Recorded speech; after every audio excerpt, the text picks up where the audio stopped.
አብዛኛው ጊዜ እነዚህ ሁለት ቃላት ኮንፊዚንግ ናቸው፣ ግራ ያጋባሉ። ኦልድ ኢናፍ ቱ፣ ቱ ኦልድ ቱ። ዋት ኢዝ ዘ ዲፈረንስ? ቀለል ባለ መንገድ ላሳያችሁ። የመጀመሪያው ኦልድ ኢናፍ ቱ ስንል እድሜ ደርሷል፣ እድሜዋ ደርሷል፣ ወይ ደግሞ እድሜው ደርሷል የሆነ ነገር ለማድረግ። ኦልድ ኢናፍ ቱ ፎር ፖዚቲቭ ስቴትመንት። ለምሳሌ እሷ ስራ ለመስራት እድሜዋ ደርሷል። She is old enough to work. He is old enough to drive. She is old enough to cook እንላለን። ስለዚህ እድሜያቸው ደርሷል የሆነ ነገር ለማድረግ ማለት ነው። ሁለተኛስ too old to ከሆነ ግን for negative statement እድሜያቸው በጣም ትልቅ ነው ማለት ነው። የሆነ ነገር ለመስራት አቅም ያላቸውም እድሜያቸውም በጣም ትልቅ ነው ማለት ነው too old to ስንል። For example, she is too old to drive.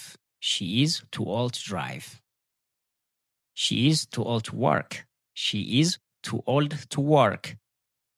She is too old to cook. She is too old to cook.